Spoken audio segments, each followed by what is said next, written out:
श्री रघु ठाकुर जी भी देश के जाने माने समाजवादी नेता हैं। देश की समस्या पर और जन सरोकार के सवाल पर निरंतर वह पूरी शक्ति के साथ सक्रिय हैं और आंदोलनरत हैं। सड़क पर संघर्ष की राजनीति समाप्त हो गई है, जिसको फिर से पुनर्जीवित करने का प्रयास श्री रघु ठाकुर के द्वारा पिछले कई वर्षों से किए जा रहे हैं। और मैं समझता हूं कि समाजवादी आंदोलन से उपजे नेताओं में एकमात्र रघु ठाकुर हैं जो आज भी समाजवादी मूल्यों के प्रति समर्पित हैं।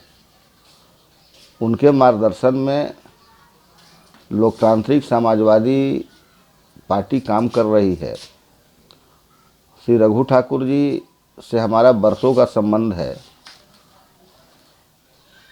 रघु ठाकुर जी ने मुझे बिहार लोकतांत्रिक समाजवादी पार्टी का अध्यक्ष बनाया है। हमसे पहले पटना उच्च न्यायालय के वरिष्ठ अधिवक्ता श्री बद्री नारायण सिंह जी अध्यक्ष थे, तो उनको उन्होंने राष्ट्रीय उपाध्यक्ष बनाया है और उनके जगह पर मुझे प्रदेश का अध्यक्ष बनाया है। तो हम प्रयास करेंगे कि बिहार की जो समस्याएं हैं उन समस्याओं के समाधान की दिशा में सड़क पर संघर्ष की राजनीति को फिर से पुनर्जीवित किया जाए और संघर्ष के माध्यम से लोगों को जोड़ा जाए, उन्हें प्रशिक्षित किया जाए और समाजवादी मूल्यों के अनुरूप कार्यकर्ता तैयार किए जाए। क्योंकि अब कोई कार्यकर्ता बन नहीं रहा है। अब देखेंगे कि जनता दल यूनाइटेड हो या राष्ट्रीय जनता दल हो या और कोई पार्टी हो जो तथाकथित समाजवादी पार्टी है, इन दलों में जिस व्यक्ति को कोई पद नहीं है वह वरिष्ठ नेता लिखता है। अब कार्यकर्ता तो यहाँ है नहीं। तो इन तमाम पार्टियां पूंजीवाद की शिकार हो गई हैं और पूरी की पूरी राजनीति कॉरपोरेट घरानों के हाथ में चली गई है। अब तो जो चुनाव हो रहे हैं उस चुनाव में ही केवल दो पार्टी रह रही है, एक तरफ भाजपा और दूसरे तरफ राज्यों की क्षेत्रीय पार्टी।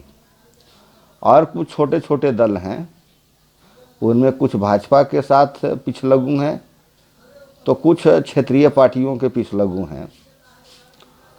मतलब कि सिद्धांतों के अनुरूप कार्यक्रमों के आधार पर कहीं कोई चुनाव में तालमेल नहीं होता है। टिकट बिकते हैं, जिसके पास पैसा होता है टिकट लेता है।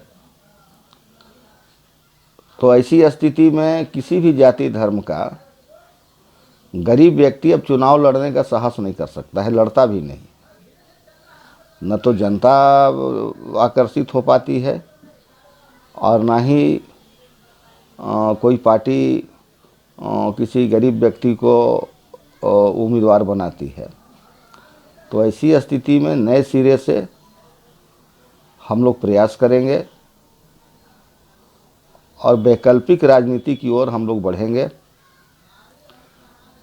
ताकि आने वाले दिनों में भी समाजवादी आंदोलन के जो मूल्य हैं वह समाप्त ना हो, जिंदा रहें।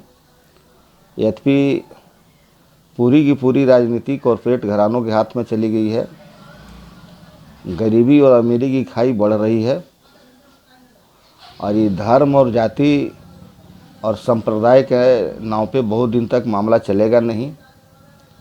तो जो परिस्थितियां बन रही हैं आज या कल देश को समाजवादी मूल पर ही जाना होगा, नहीं तो इस समाज को बचाया नहीं जा सकता है।